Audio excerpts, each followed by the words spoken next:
Once I had to wear a wig, you know. Did you? Yeah, Why? when I went in hospital. Were it a straight one or a curly one? Curly one. What colour were it? It was auburn, similar colour. Maureen Long survived the Yorkshire Ripper. The killer hit her with a hammer and slashed her with a knife.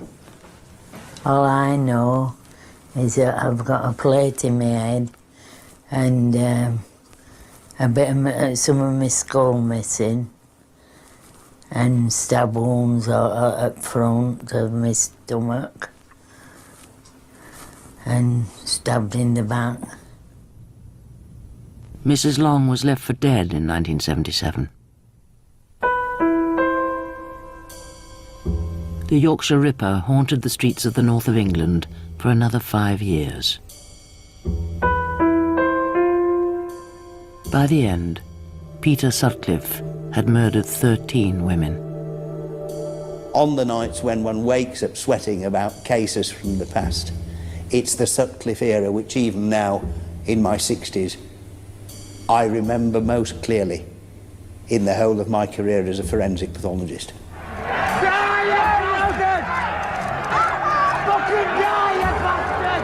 It was the biggest manhunt in British criminal history. 20 years on, detectives involved break their long silence to reveal how it ended for the police in humiliation and disgrace. Even to this day, you're always thinking of what might have been, what you might have done, where you could have gone. Could you have done things any different? I'll live with that for the rest of my life. I'll live with being a party to the wrong decision.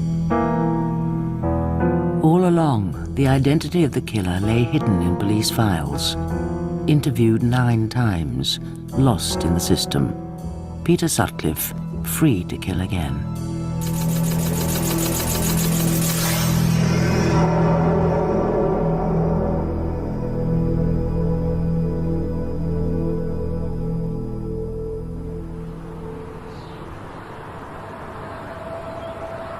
October 1975.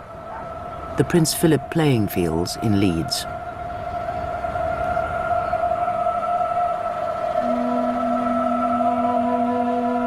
The first victim of the Yorkshire Ripper died within sight of the home she shared with her 4 young children. Her name was Wilma McCann. She was 28 years old and came from Scotland.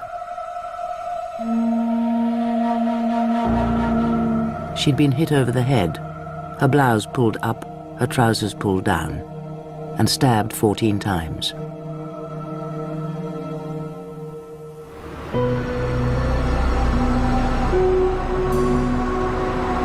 January 1976, 3 months later. Another Leeds woman got into a car with a man who said he wanted to pay her for sex. He drove her to an industrial wasteland, now buried beneath the inner city motorway. Her name was Emily Jackson. She was a married woman of 42 and a mother of 3 children. This time, the killer left a single clue, a boot print on Mrs. Jackson's leg. As West Yorkshire police launched a second murder hunt, newspapers were already calling the killer Jack the Ripper.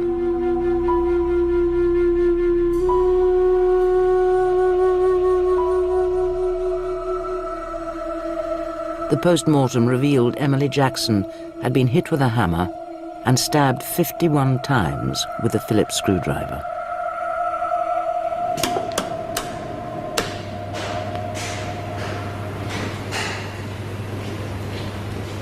Michael Green has just retired as Professor of Forensic Pathology at Sheffield University. As deputy to the Home Office pathologist David G., he was involved in the hunt for the Yorkshire Ripper from the outset and helped identify the weapons the killer used. Well, these are all of them ordinary tools that one will find around the house, but on examination of the injuries at first, no clear pattern emerged. Subsequently, of course, it became obvious that a pattern was emerging of 2 or 3 heavy blows, usually to the back of the head, curved laceration through the skin, round depressed fracture underneath it, would produce quite severe brain damage, immediate unconsciousness, and death will occur fairly shortly afterwards. And so the hammer rapidly became a trademark. The dead women were both prostitutes. As their confidential telex made clear, West Yorkshire police made the obvious deduction. Motive appears to be hatred of prostitutes. It meant they discounted assaults on women who were not prostitutes. Women who had already given photo-fit descriptions of a bearded attacker. Wakefield, 1972. Bradford, 1975. Keighley, 1975. And then Leeds, 1976. A photo fit from Marcella Claxton. 4 months after the second murder, Marcella Claxton came out of a party in Leeds and got into a car with a stranger. She thought he was taking her home. Instead, he brought her here to Roundhay Park and attacked her with a hammer. When he hit me on my head, then I found myself on the grass, knocked out. And then when I come round, that's when I walk all the way down there, take my knickers out to wipe my head. What was happening on your head? Clods were coming out of my head, big piece of clods. My head was bleeding. And I was 4 months pregnant as well. What happened to the baby? I lost that. In pitch darkness, Marcella Claxton staggered half a mile to the road, clutching her knickers to her head to staunch the blood. She reached the phone box. She called an ambulance. But the police never included Marcella Claxton in the Ripper case. They discounted her photo fit because she wasn't a prostitute and hadn't been attacked with a knife.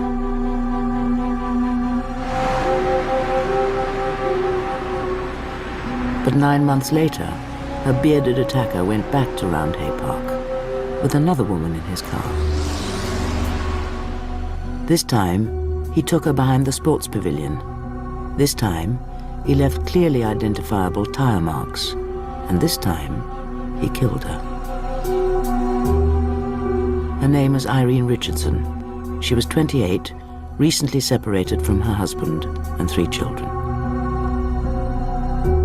She'd been hit on the head 3 times with a hammer, stabbed brutally in the stomach, neck, and throat. Police uncovered a macabre new twist. The killer had arranged his victim's body, unzipped her knee-length boots and laid them carefully, neatly, over the back of her thighs. These were not frenzied attacks. This was the sort of man who thought about what he had done, planned his attack carefully, and then was concerned to arrange everything about the body to have the maximum shock impact upon whoever came upon the scene first and those who came afterwards.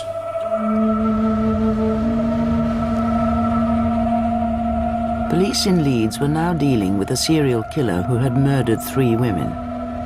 The city was full of policemen asking questions. The killer kept 1 step ahead and moved on, 8 miles, to Bradford. I'll tell you something. I'm massive. Bigger than one road, you go and go downstairs. The Carlisle pub stands in one of the roughest areas of inner-city Bradford. The Yorkshire Ripper's 4th victim went drinking here on the night of her death.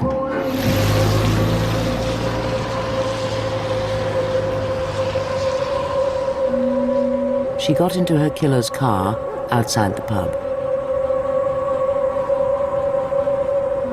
She took him home to her flat. As she walked through the door, he attacked her with a hammer. Police found her body face down on the bed.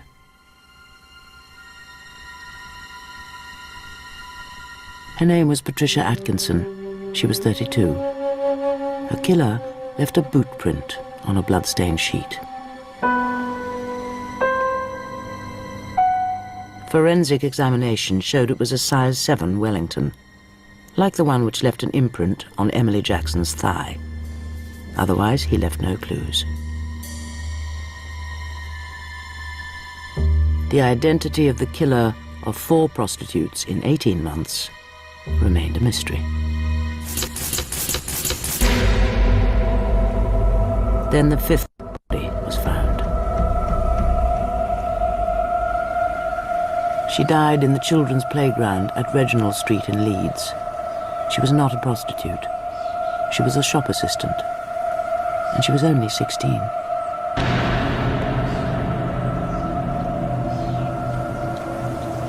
A new high-ranking police team stepped in to take overall control of Britain's biggest murder inquiry.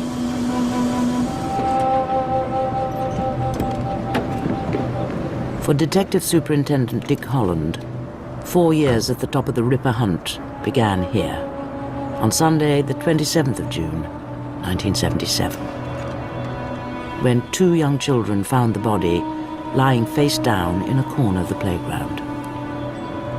The girl was laid there.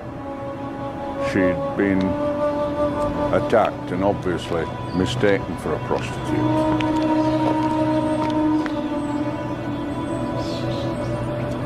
She was a young, pretty girl, and obviously it's not a very pleasant sight, and no matter how accustomed to such things you become as a senior investigating officer, it's not pleasant, and it does tell on you every time. Her name was Jane MacDonald. She'd been on her way home from a Saturday night out. All the separate murder hunts now came together into one incident room under Assistant Chief Constable George Oldfield, West Yorkshire's top detective. 5 women were dead, but for the general public in Leeds, it was the death of 16-year-old Jane MacDonald which hit the hardest. What sort of a girl was she? Beautiful, well-mannered, cheerful, always a smile for you. And not like any of the others? She wasn't a bit like any others? She wasn't in their category at all? It's just shocking for a young lass like that. She was beautiful. Before Jane MacDonald, ordinary people in Leeds took false comfort from the Ripper's apparent obsession with prostitutes. The teenager's death cast a chill over every family in West Yorkshire. Any woman out on her own feared she might be the next. 50252. 8989. 5 by itself, number 5. Random serial killings are the hardest of all murders to solve. 1 and 6, 16. Both the 4s, 44. Because nothing but bad luck links each victim to her killer. But within only 2 weeks of Jane MacDonald's death, the police got a lucky break. 1 and 3, 13. A survivor. 7 and 17. 2 and 5, 25. Maureen Long was then 42. She was a keen dancer. Yeah, good. I used to love dancing. I used to go to Mecca at weekend and do a lot of dancing, and well, I used to have a drink and enjoy myself and everything, and go around with friends, women friends. I was well known in town. Mrs. Long came out of the Mecca ballroom one summer's night in 1977 and accepted a lift from a stranger. All I remember was trying to pick myself up, grabbing hold of grass to try and get up, and I kept falling, and I wondered what was wrong with me, and I kept falling back, and as I was trying to pull myself up, I fell again, and then I was screaming, and I heard this dog barking, and I heard someone say, "Oh, you're all right." And that's all I remember that night.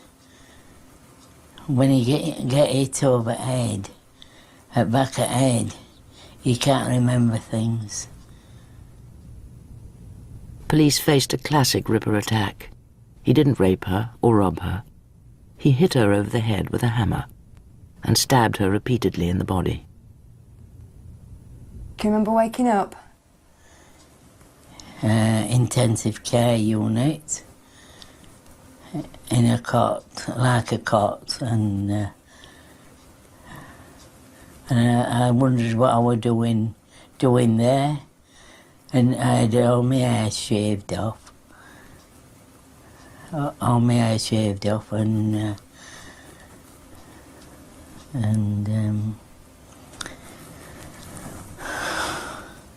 Did you know what had happened to you?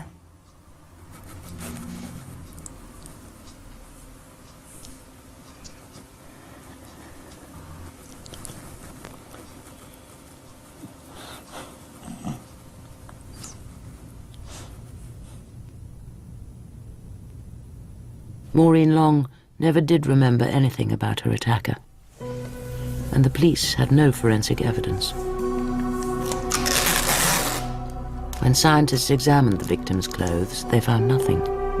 It was the same in every attack. The Ripper left no hair, no blood, no semen, no trace. All the police had to go on were the perfect tyre prints found in the park where Irene Richardson died. Officers had established a list of 50,000 possible cars and spent 9 months trying to track them all down. A huge task, 3/4 completed when senior officers made a disastrous decision to abandon it. It was decided that we hadn't the manpower to run 2 murder inquiries and a tyre inquiry with a diminishing return from the tyre inquiry. That was an unfortunate decision because the Ripper's car was in fact on the remaining uncompleted list. Driving the same car, fitted with the same tyres, the Yorkshire Ripper left his usual hunting ground and ventured further afield. For the first time, he left West Yorkshire and crossed the Pennines.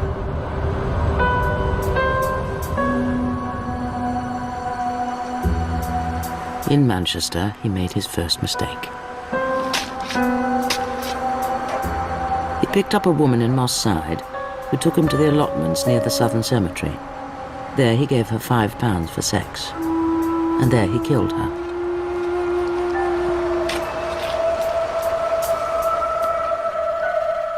Her name was Jean Jordan, 21 years old, mother of 2 children. She lay undiscovered for 10 days. During that time, her killer went back to the body. He slashed her again. He tried to cut off her head with a hacksaw. But he never found what he was looking for, her handbag, with the brand new £5 note he'd given her out of his wage packet. That £5 note would lead the police directly to the Yorkshire Ripper, yet he remained free to kill another 7 women.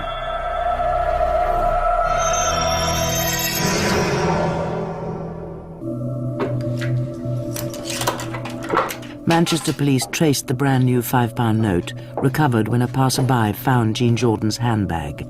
The note had been delivered in a bullion van to the Midland Bank branch in Shipley, near Bradford. Well, the police turned up one day, the detectives, wanting us to help them trace this £5 note, which apparently they thought had come from Shipley branch, connected with the Ripper.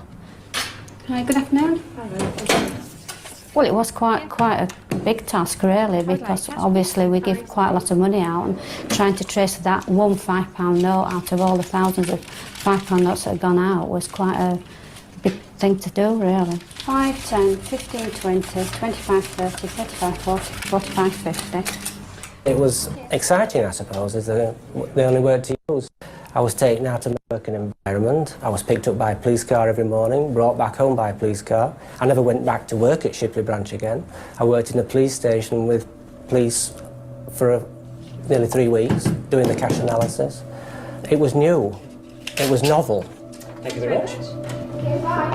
The two clerks already knew the £5 note had come in a payroll consignment of £25,000 straight from the Bank of England. Now they had to work out who got it in his pay packet.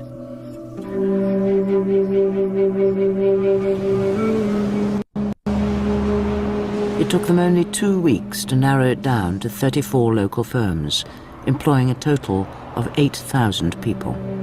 Among them, a lorry driver called Peter Sutcliffe, a married man who just bought his first house. Within weeks of the death of Jean Jordan, he was visited twice by Manchester detectives asking about the £5 note. His wife and his mother both gave him an alibi. They said the family had all been together at their housewarming party.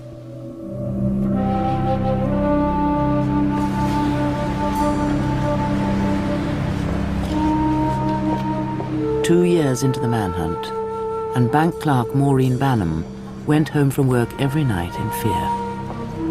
If you were on your own, you were always very wary, watching if there was anybody about, or, you know, any men about particularly.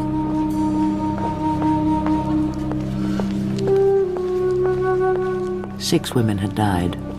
Every woman in the north of England felt the threat.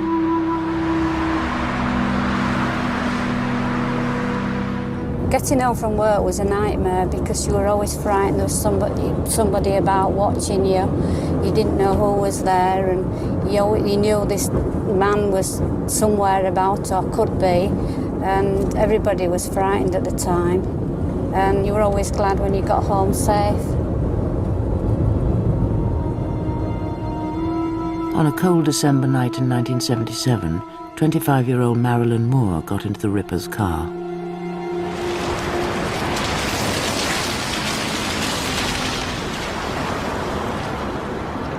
Marilyn Moore survived the attempted murder on rough industrial ground in Leeds. Her evidence should have offered vital new clues to Detective Superintendent Dick Holland and his team, especially about the car the killer was driving. They got out of the car, presumably to get into the back seat, when he struck her blows on the head with a hammer.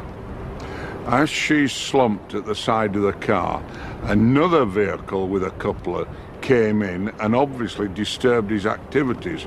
So he jumped back in the car and sped off, turning to go towards the road and the exit across there. As a result, he left curved tyre marks, rather like the ones you see on the ground behind me.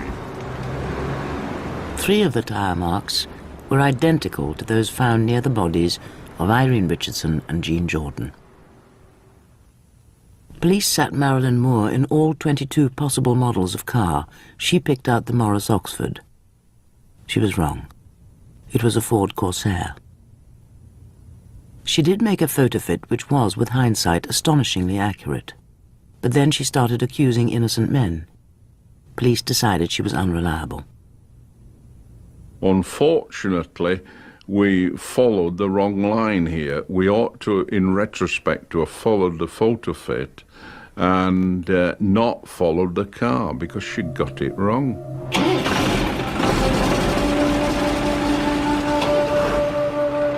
And so the lorry driver from Bradford remained free. Under the pressure of running 6 difficult murder investigations in 2 years, the police were making mistakes, abandoning the tyre inquiry, ignoring the photo fits.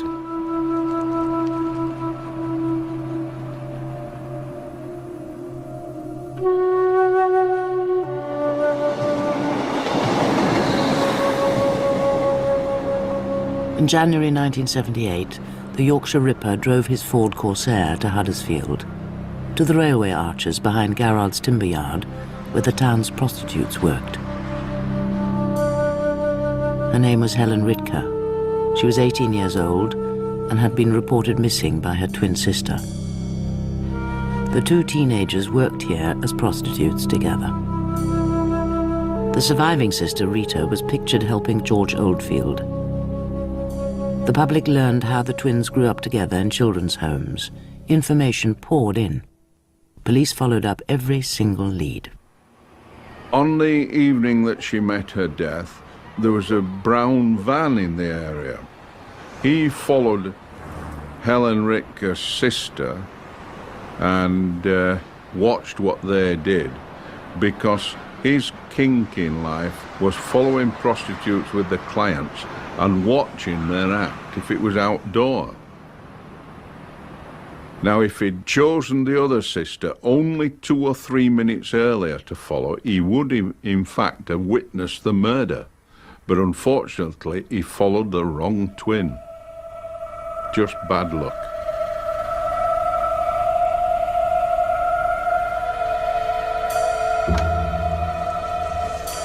Without modern computers, the deluge of information had to be catalogued and indexed by hand.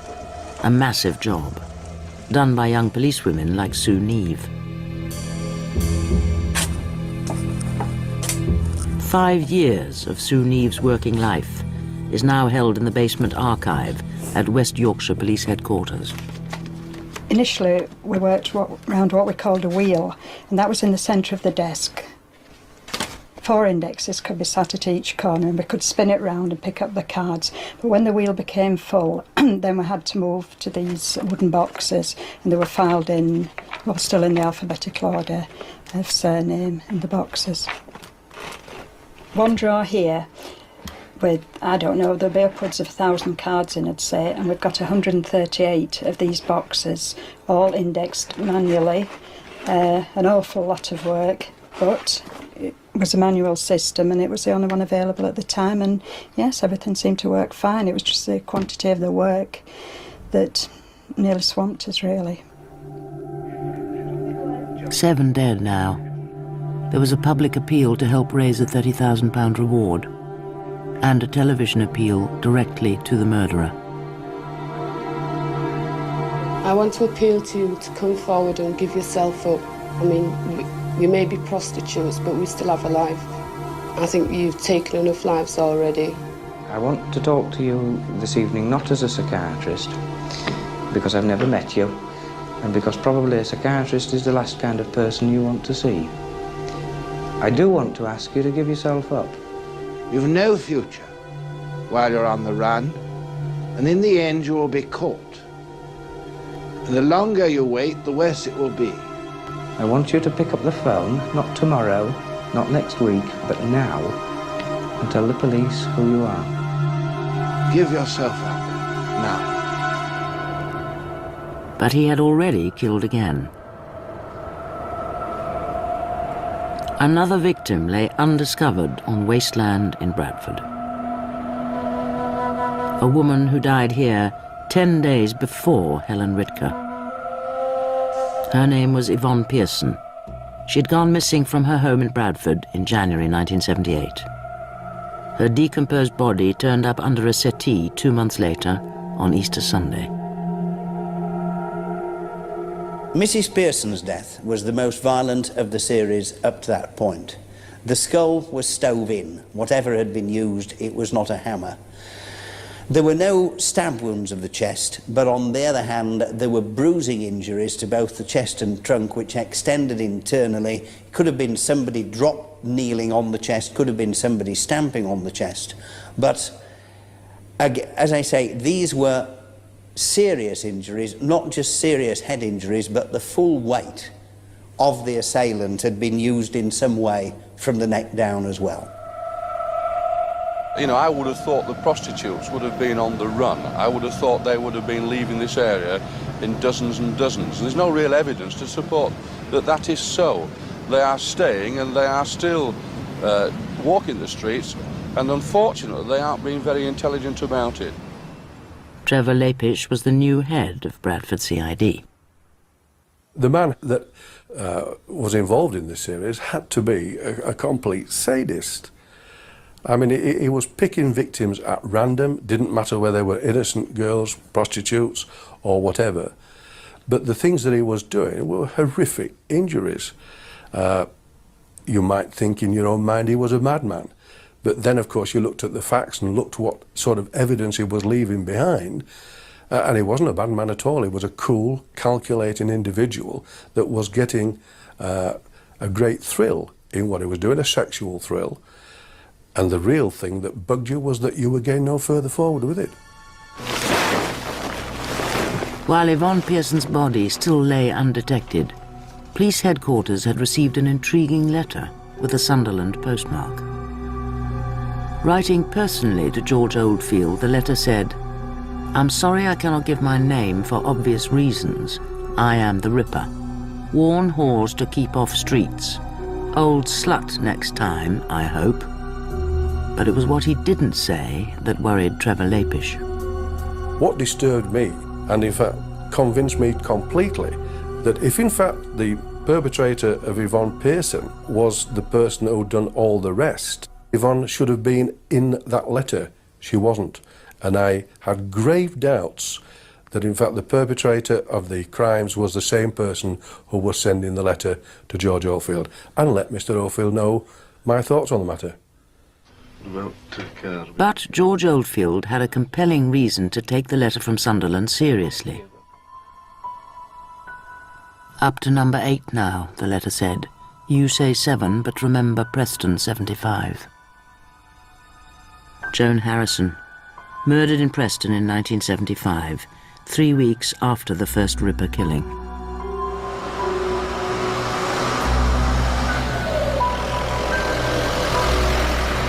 The 26-year-old was found battered to death at these garages. A bite mark on her breast showed a gap in her killer's teeth. The motive looked like sex or robbery, so police had not included it in the Ripper series, till now. Over the next 15 months, police heard 4 times from the man in Sunderland claiming to be the Ripper. No fingerprints, but forensic scientists got a chemical reaction to saliva. He had licked one of the envelopes.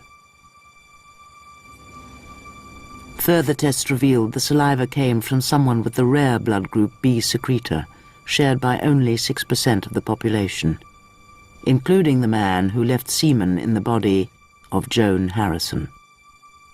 The link between the Ripper, the letters from Sunderland, and the Preston murder seemed complete. This forensic evidence helped to convince the police that the letter writer and the Ripper were the same person.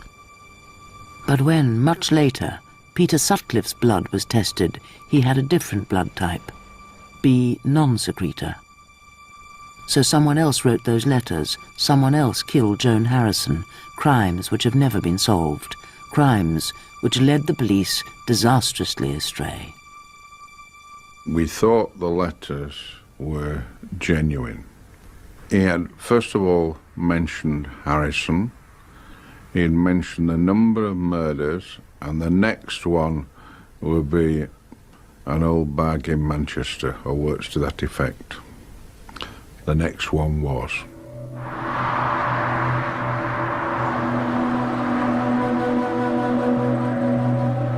The Yorkshire Ripper did choose an older victim when he crossed the Pennines again in May 1978. Her name was Vera Millward, and she was the mother of 7 children. The 9th victim was a 41-year-old prostitute, a sick woman with only 1 lung. She died in the grounds of Manchester Royal Infirmary, where she had once been a patient. The attack was typical: darkness, a deserted space, a hammer to the head, interference with the clothes, stab wounds to the body. This was not frenzied, this was methodical. The wounds were inflicted in a patterned fashion, and then, and again this emerged increasingly frequently, the instrument was inserted through the same wound. It was being pushed through the skin wound, partially withdrawn, so you had tracks going from the same hole, but in different directions on the inside. There was method all the way through this, concentration, thought, and care. The net is closing. I'm anxious that we catch you before you've time to add another death to the appalling catalogue that you've already got to your credit. Inquiry that affected the health and well-being of so many officers.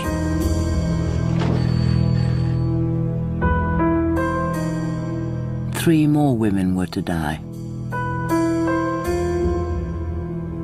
3 women whose brutal deaths might have been prevented, but for fatal mistakes made by the police during the biggest manhunt in British criminal history. As I was walking down, I felt somebody behind me, and then I noticed a shadow, and then it hit me from behind and I went down.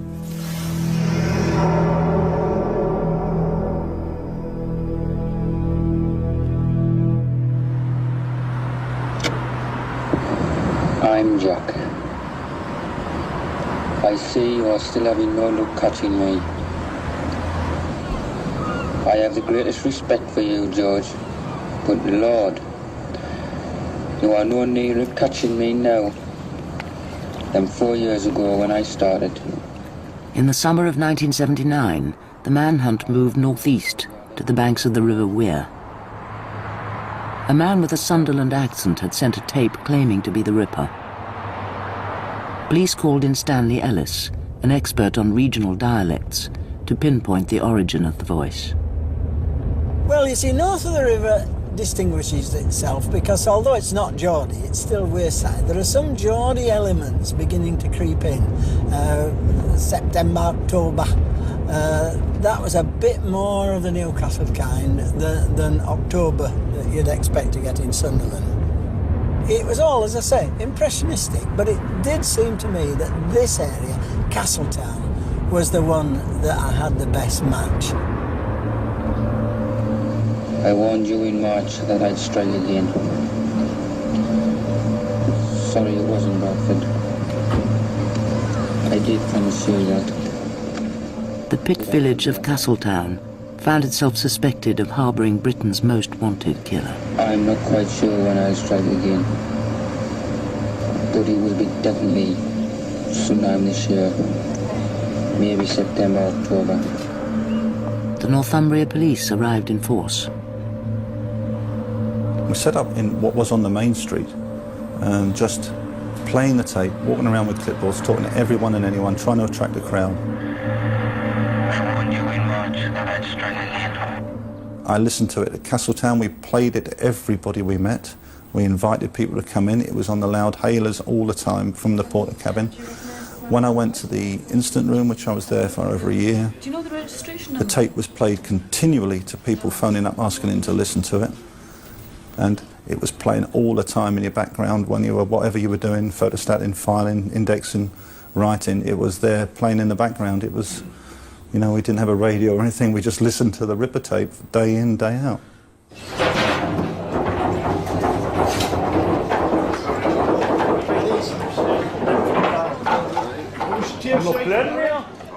In Castletown Working Men's Club to this day, the bar is strictly segregated. Women are only permitted in one corner.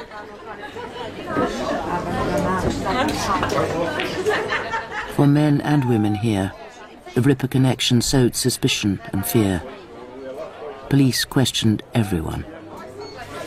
Every time you answer a question, it's yes. For example, they said to me, do you travel away? And I said, yes, from time to time. Do you go to Yorkshire? Yes. Do you drive a Ford? Yes. You know, and everything. And by this time you're thinking, hang on, is it me? And of course, with police all over the village, it was a frightening time for everybody. I mean, they could have picked on you, and what could you have done about it? I couldn't remember where I was that particular week. I mean, I was in Bradford as it happened. If they had said, you're the Ripper, how could you prove you're not the Ripper? It was horrible when you had them knocking at your door and questioning your husband, and you used to be terrified, thinking could it be him, or you used to suspect everybody. I mean, if it was supposed to be somebody writing these letters in Castletown, was he in Castletown? Walking about, I mean, made you frightened to go out on the night. Only 5,000 people lived in Castletown, yet nobody recognised the voice. I'm Jack. I see you are still having no luck catching me. Nobody identified the man who sent the letters and the tape. You are no nearer catching me now than 4 years ago when I started. The failure came as a great surprise for the dialect expert, Stanley Ellis. and his Leeds University colleague, Jack Windsor-Lewis. It can't be much good, can you? We were quite sure that its dialect characteristics and its personal characteristics were such that he would be instantly recognised, and therefore he would be found. We were amazed when he wasn't found. Even if you do get near, I'd probably top myself first. It could be that it was a member of your family and you didn't want to grass on them, that sort of thing. And you've also got to remember that this whole community did not want the murderers to be from them. And they couldn't believe that all these murders that were carrying on in Yorkshire had anything to do with the northeast of England. Well, it's been nice chatting to you, George. Yours, Jack the Ripper. George Oldfield, Assistant Chief Constable, taunted personally by the voice, was still sure the tape and letters had to have come from the Ripper. He was wrong, with tragic consequences. 150 officers had now spent a full year checking cars in the red light districts. A black Sunbeam Rapier was seen twice in Leeds, once in Manchester, and 36 times in Bradford. The police national computer revealed the name of its registered keeper, a Mr. Peter Sutcliffe.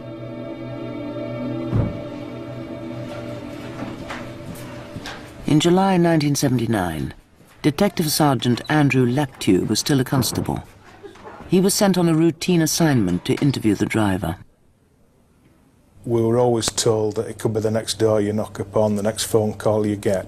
So you went to that house with an open mind. The next door DC Laptew knocked on was number 6 Garden Lane, Heaton, in Bradford.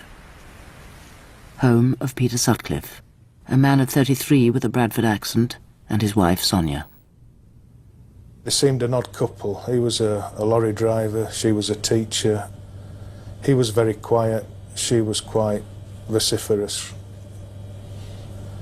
The thing that struck me more than anything was the uncanny resemblance to the Marilyn Moore photo fit. The victim who survived, there was an uncanny resemblance. I had bad feelings about the man. He had too many uncanny links with what we knew. There was a gap in his teeth. His shoe size fitted the suspect's shoe size. Both my colleague and myself, when we left the house, sort of looked at each other and said, we're not happy with this man. There was something sinister about him, something weird. And there's always your own particular irrational gut feeling, if you like, about a person. Well, I submitted a report about our suspicions. We got the report typed up and we got it forwarded to the incident room, and we brought it to the attention of the senior investigating officer. The senior investigating officer was Detective Superintendent Dick Holland. I don't specifically remember the Laptew report.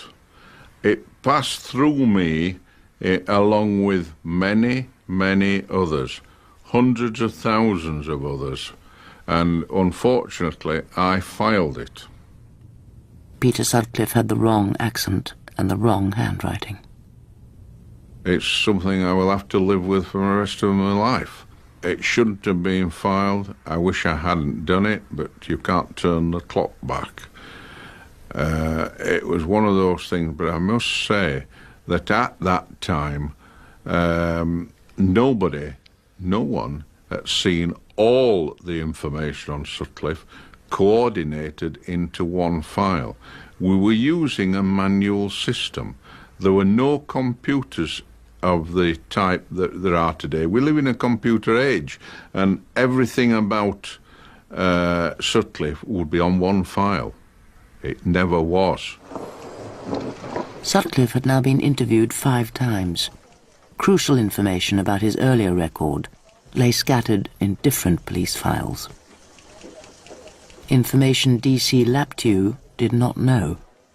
Things I didn't know about Peter Sutcliffe when we knocked on his door was that he had a conviction for going equipped for theft.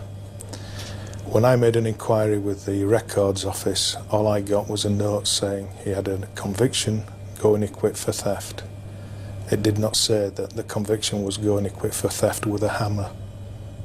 That conviction was in 1969, so the police took this mugshot 6 years before the first murder.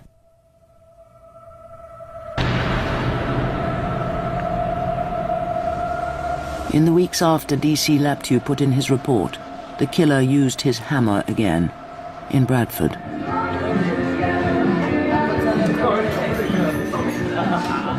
The Ripper had given up on red light districts. Now he prowled anywhere young women could be found out alone after dark.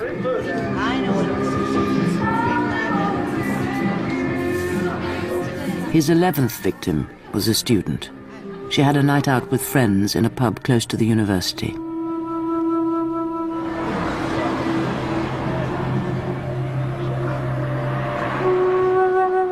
She walked home 200 yards up the main street.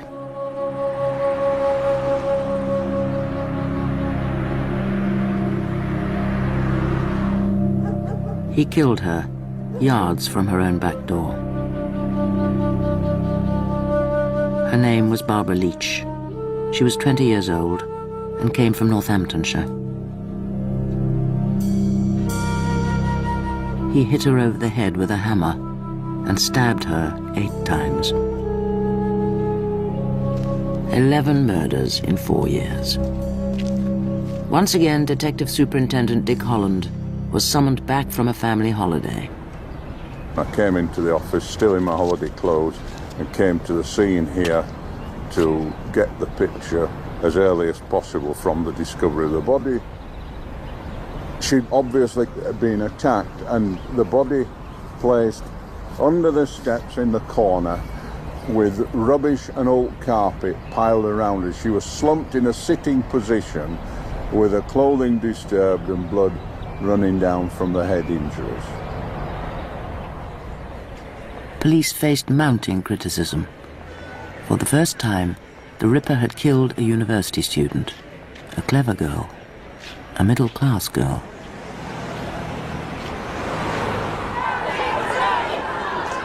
Women took to the streets in protest at 4 years of terror.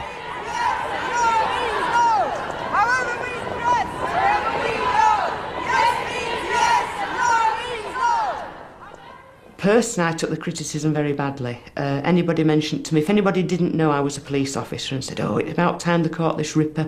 What do the police think they're doing?" I used to jump down the throats. I could be quite nasty about it. But at the end of the day, the people doing this inquiry were human beings with human feelings, their human frailties, their own vulnerabilities. But on top of all this, they had a job to do, and to be criticised and kicked in the teeth for it as well, it was hard to take. Yeah. Overwork and hard drinking had already ruined the health of George Oldfield.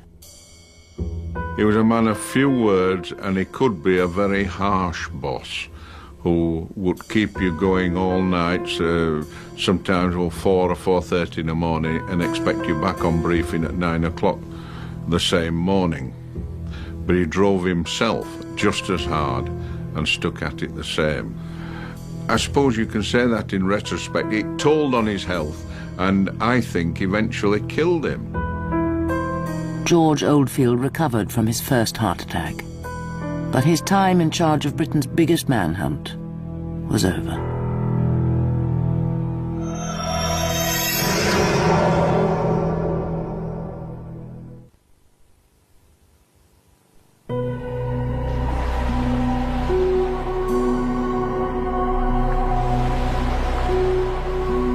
A 100 miles northeast of Leeds, one police officer began to have doubts about whether the Sunderland letters and tape really came from the Ripper. David Zackerson was then a detective inspector in the Northumbrian force. I began to have doubts when I looked at the 3 letters before me. There was nothing in those letters which immediately shot out, you know, that this fella has to be the killer.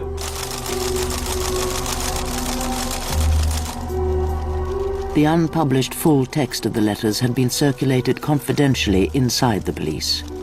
Detective Inspector Zachrison examined the wording and found clear similarities with an earlier case, the still unsolved Whitechapel murders. The original Jack the Ripper killed 5 women in the East End of London in 1888. In that case, too, the police received letters. 1888. That joke about the leather apron gave me fits. 1979. That photo in the paper gave me fits. We were left with the fact that the Ripper had no real originality.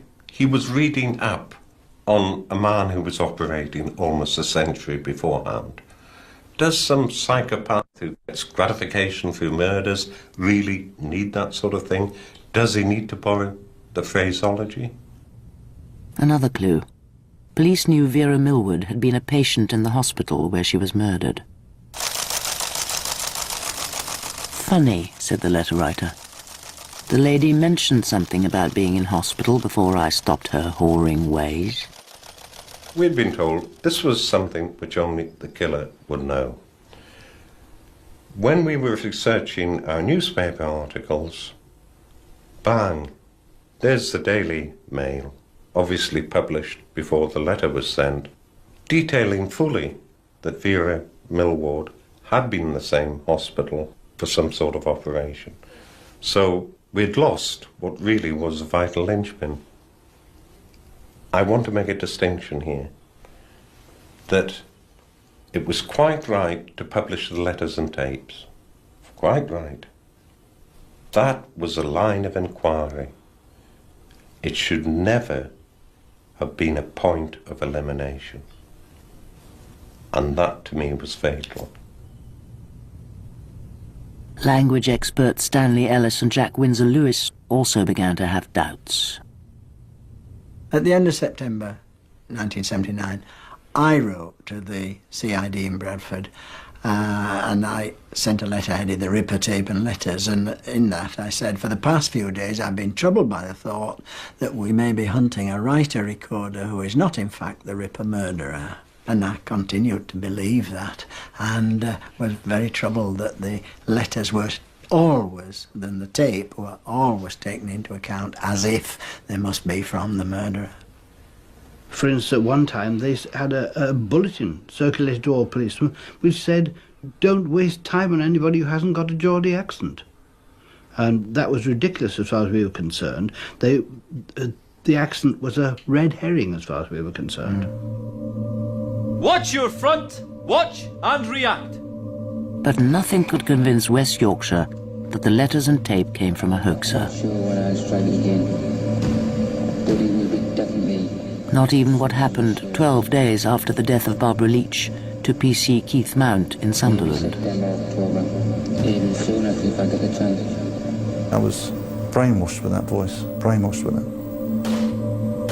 I knew it better in my own voice.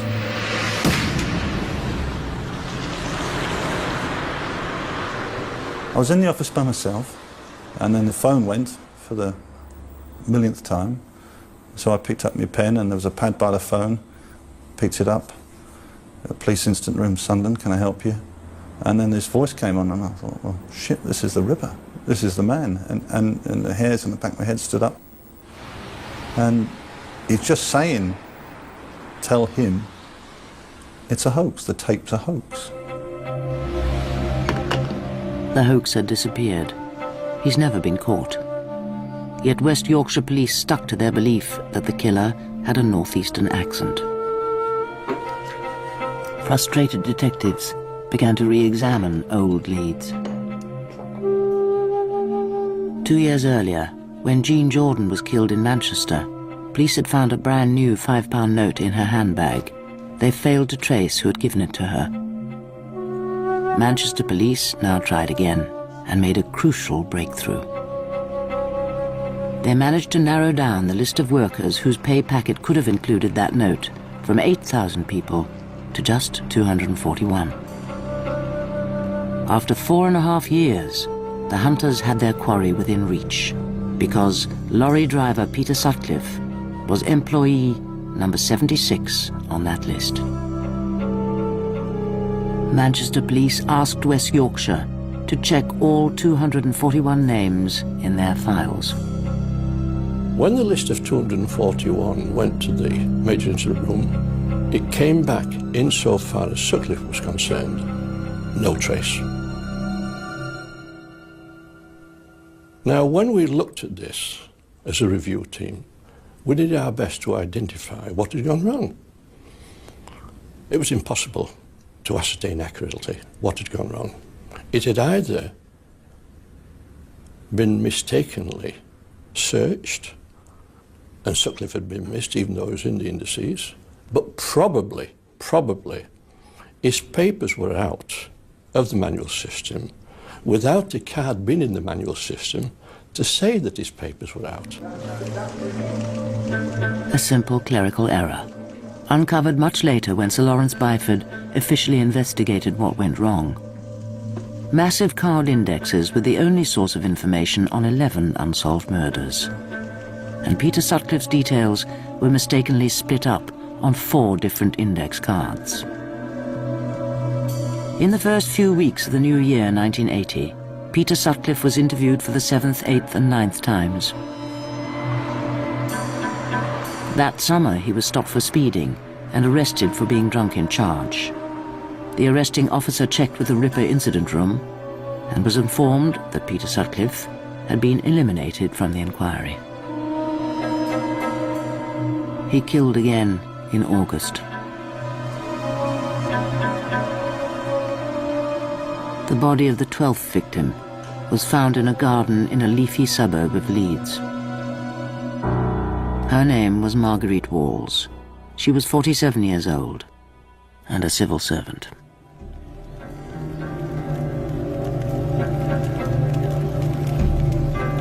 On Bonfire Night, 1980, 5 years after the first murder, the Ripper went back to Huddersfield. He'd killed there before, the 18-year-old prostitute Helen Ritker, murdered in the red light district. This time, he chose an ordinary housing estate. His victim, a teenage mother. She'd walked 100 yards to the shops for a packet of cigarettes and was on her way home to her baby and her boyfriend.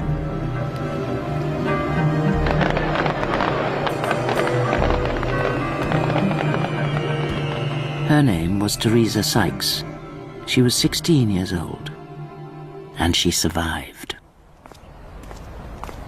When you're 16 and you don't even think about it, which I appreciate I didn't. It's like it can never happen to me. I mean, even when I knew that it was about, it was what happened to me. It was just before I got to the lamppost up there, and then once I got under the light, I looked round and he was behind me, and I looked at him and he looked at me, and it was sort of like a couple of seconds, and he walked off down the path, and then obviously I thought, yeah, it's all right, it's gone, and I carried on walking, and I'm walking down here, I got like just past the second light and noticed the shadow on the floor. Didn't hear anything, just the shadow, so I knew it was still there, but I still got the feeling that there was somebody behind me, and when I saw the shadow, that's what really frightened me. I couldn't run. I couldn't do half the things that you always think, yeah, you can do, and I couldn't do it. So I grabbed hold of the gate, and that is when he hit me. I started screaming. I can remember screaming, and then I can remember the steering footsteps running, and then the next door neighbour came out. Mum took me in the house, and I still didn't realise I was really hurt until I actually got in and saw blood. How close to home were you?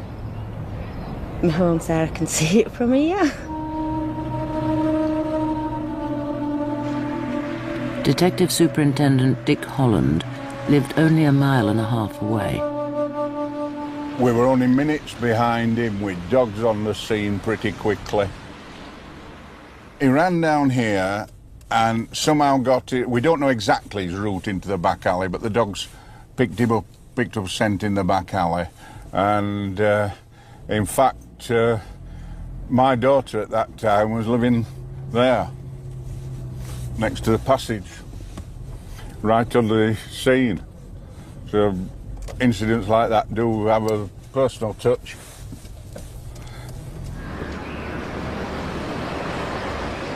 It's frustrating every time you get near to a criminal and just miss them. All the luck ran on his side right up to when he was finally caught. That was the first time the carts fell our way. The Yorkshire Ripper disappeared through the warren of terraced houses. In 5.5 years, this was the closest Dick Holland ever came to his quarry.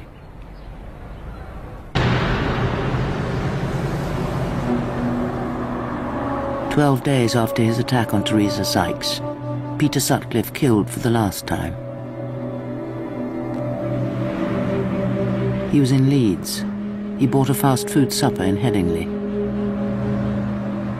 Around 9:20, a bus from the city centre brought a young student home from an evening class. Sutcliffe followed her. Her name was Jacqueline Hill. She was 20 years old and hoped to become a probation officer.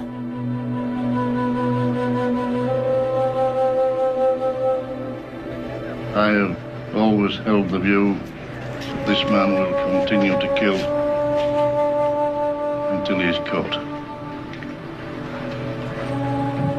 No woman is safe whilst he's at large. George Oldfield was back at work after his heart attack.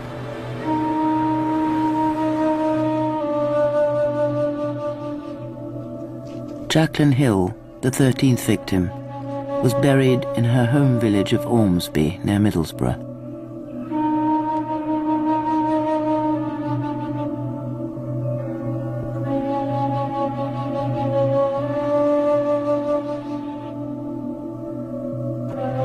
The Prime Minister was furious. Mrs. Thatcher had a daughter who'd been a student. Colleagues had to restrain her from going to Leeds herself to take personal charge of the investigation. Chief Constable Ronald Gregory bowed to the inevitable. He accepted help from outside his own force. Well, I think the time had come. You might say the time had come a few murders ago, but it's certainly come for a rethink about the whole investigation.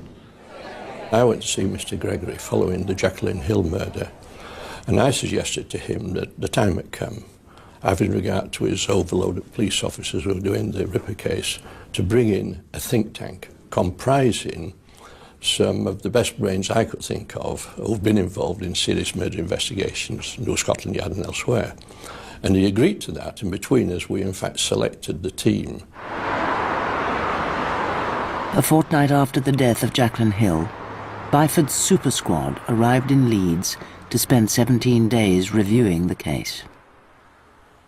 There were one scientist and a group of senior policemen, including the future Chief Constable of Strathclyde, Andrew Sloane. It's easy to be dramatic, and terms like shell-shocked easily come to mind. But people who I knew from the past, who had been good, diligent detectives, who worked very hard and very skillfully, they had this sort of air about them that they were almost punch-drunk by banging their heads against the wall of this inquiry. Another member of the super squad was one of Britain's top forensic scientists, Professor Stuart Kind. His scientific expertise allowed the super squad to tell West Yorkshire Police almost exactly where the Ripper lived. So what I did was this. I drew a graph rather like this, And on this axis, I started at 6 p.m. and finished at... Using skills learned in the war as an RAF navigator, Professor Kind plotted the location, the time of night and the time of year of each Ripper attack. But I did find that when making allowance for the variation in the length of day, that the late flyers in each case were in the Leeds and Bradford area. I came up with a theory that the Ripper probably lived in the in Bradford area, possibly in Manningham or Shipley. Manningham and Shipley are only 3 miles apart. Peter Sutcliffe's home stood between them.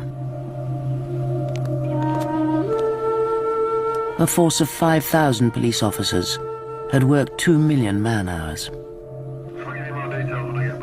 Swamped by work, the police effort was now hopelessly compromised by mistakes. The 9 interviews which failed to identify the killer, the criminal records which didn't mention a hammer, the belief that the Ripper had a northeastern accent.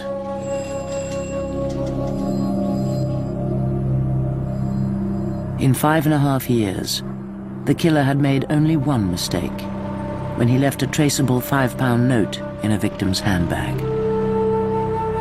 Then, in December 1980, Peter Sutcliffe went to a breaker's yard in Huddersfield. Here he made his second and critical mistake. He stole a set of number plates and fitted them on his car.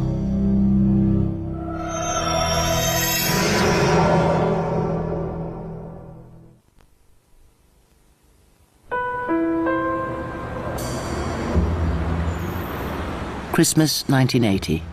13 women were dead. Rumours that the killer would strike again kept many women off the wintry streets. So the Yorkshire Ripper left West Yorkshire and drove south.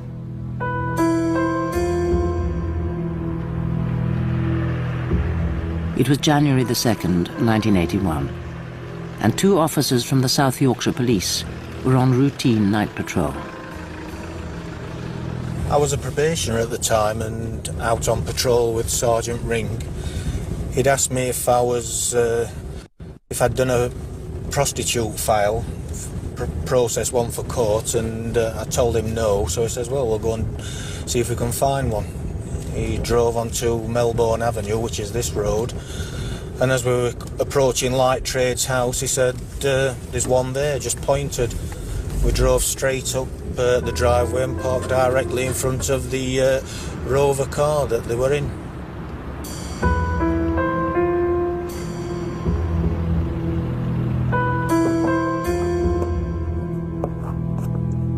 I got out of the car, approached the driver, asked him his name and address. He actually gave me false details. Sergeant Ring approached the female occupant of the car, had a conversation with them. We then did a PNC check on the vehicle, the number plates that were displayed. That came back as a Skoda car, and obviously the one that they were in was a Rover. I then arrested the driver of the vehicle, who I later found out was, when we got back to the station, was Peter William Sutcliffe. Sutcliffe said he needed to urinate, so the 2 Sheffield policemen let him go in a corner. And then they took him back to their police station under arrest for stealing number plates.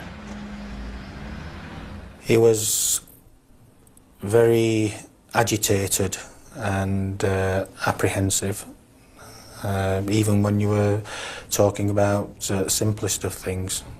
I got the impression that he wanted to get out of the police station as quickly as possible. On and off, I spent about 8 hours with him in this room. There was a photo fit of the Yorkshire Ripper on the filing cabinet in here, which depicted a man with black hair, beard, moustache, very much like Peter Sutcliffe, actually. Very good photo fit. They had a suspect who wore size 7 boots and had a gap in his teeth. but they had no real evidence. Next day, the two Sheffield policemen went back to the place where they'd made the arrest. They looked behind the oil tank where they'd let their suspect urinate. And there, one of them found what they'd missed before, a hammer. There was a bit of conversation as to who it could belong to. He was saying that it could belong to the handyman, because there was an oil tank at the side of where it was. And that's when I stood on the wall and shone the torch down and said, well, the hammer might belong to him, but who does the knife belong to? And after that, we knew that the person we'd arrested was the man who was commonly known as the Yorkshire Ripper.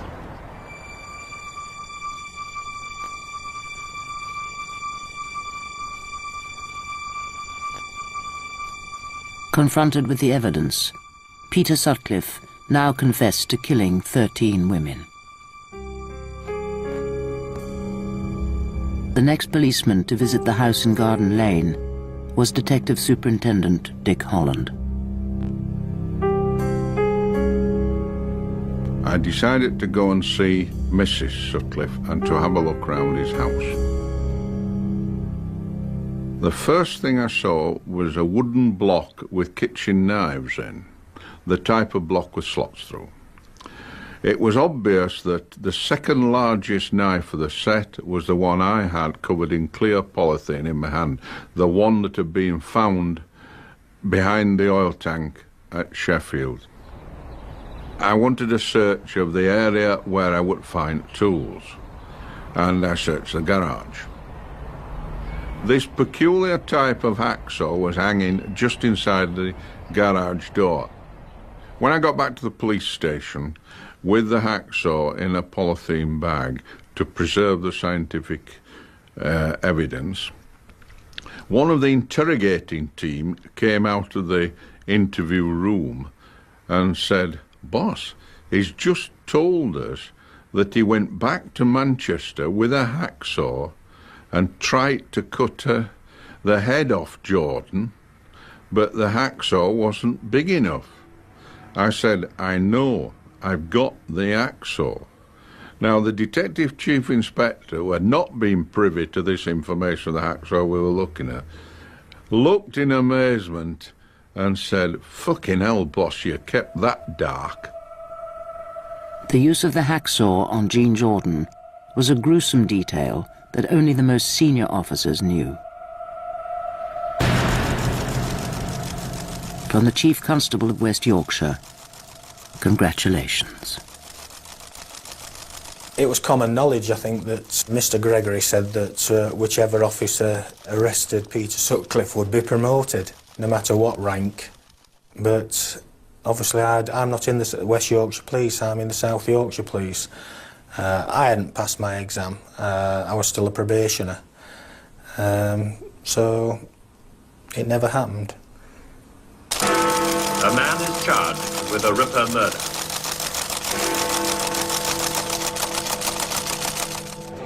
The Chief Constable could not conceal his relief. Ronald Gregory announced the arrest to the world's press, with George Oldfield at his side. We are absolutely delighted with developments at this stage. Absolutely delighted. Can you all smile? Really delighted. George is delighted as well.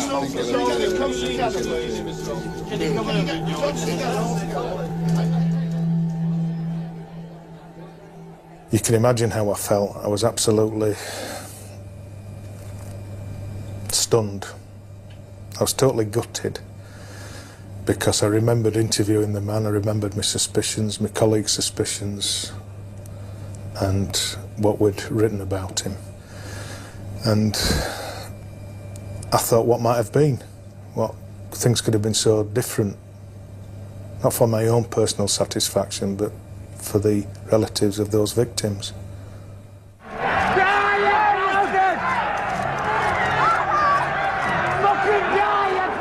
A crowd of 2,000 people greeted Peter Sutcliffe's first court appearance.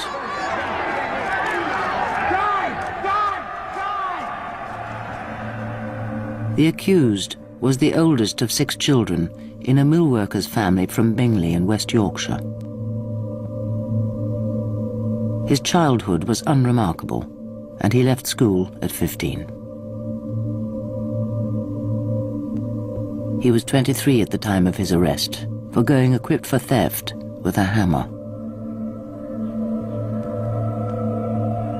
The young Sutcliffe worked for a year as a gravedigger at the Victorian Cemetery in Bingley. In later conversations with defence psychiatrists, he claimed that his killing career was inspired here, when he heard the voice of God instructing him to rid the streets of prostitutes.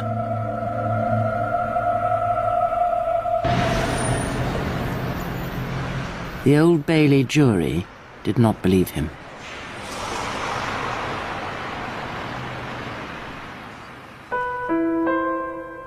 On the 22nd of May 1981, the jury delivered its majority verdict. The Ripper was bad, not mad. Guilty of 13 murders and 7 attempted murders.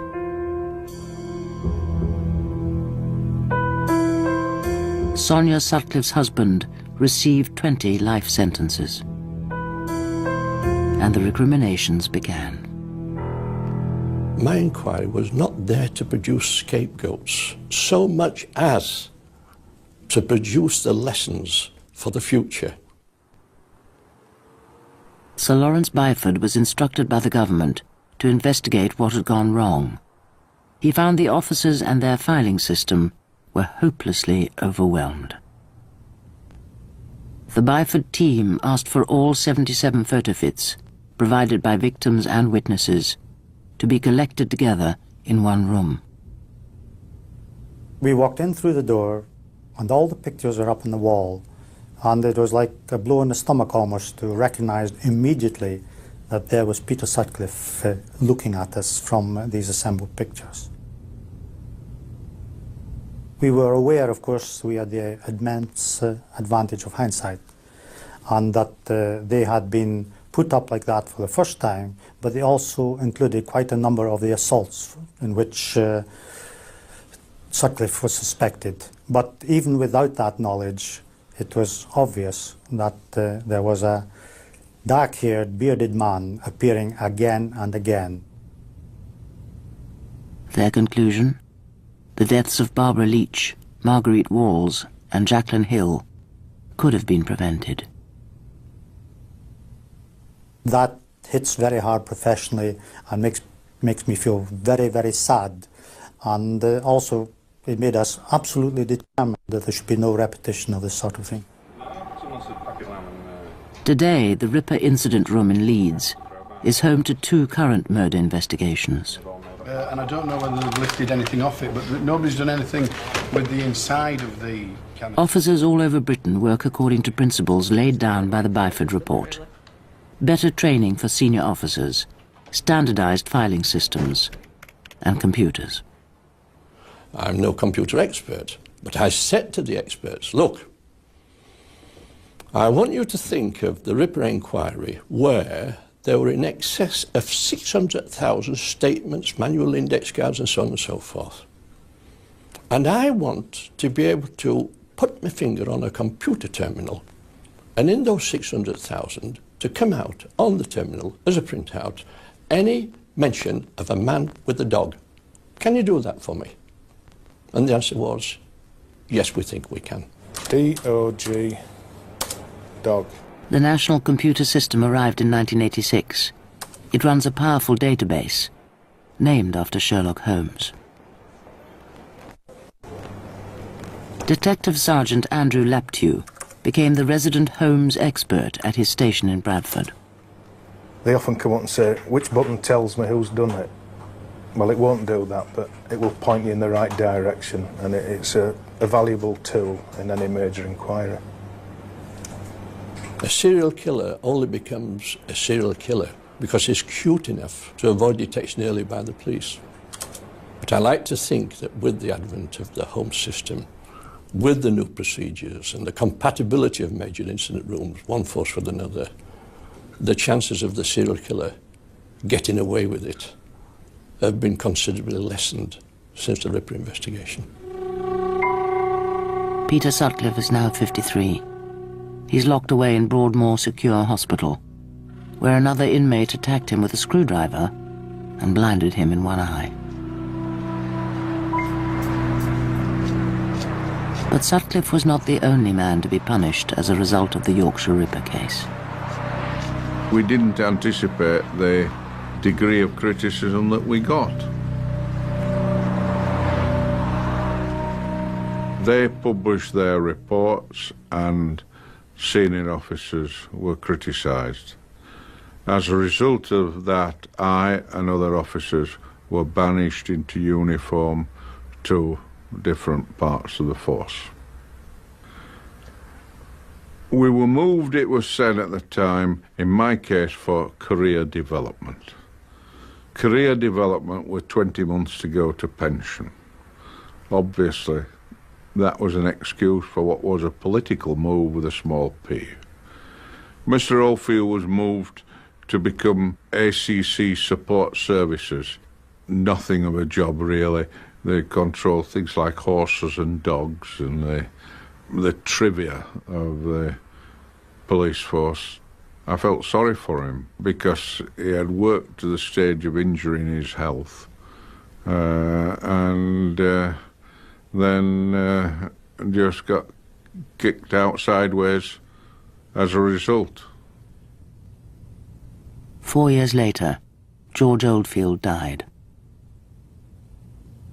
Chief Constable Ronald Gregory retired in 1983 and now lives in Portugal. He sold his story to a newspaper for a reported £40,000 and admitted personal responsibility for going public with the hoax letters and tape. The teenage mother, Teresa Sykes, slowly recovered from the 3 hammer blows to her head. Almost 20 years on, she's rebuilt her life and lives quietly in West Yorkshire with her youngest son. I used to go up to the bedroom every night, put wardrobe behind the door, put dressing table behind the door. I'd sleep with a knife under the pillow, which my mum used to go by me about. But that was the only thing that sort of like made me feel that bit safer. It took away my freedom. It took away a lot of my life. The night that he attacked me. And that I never get back. I'll never ever get it back.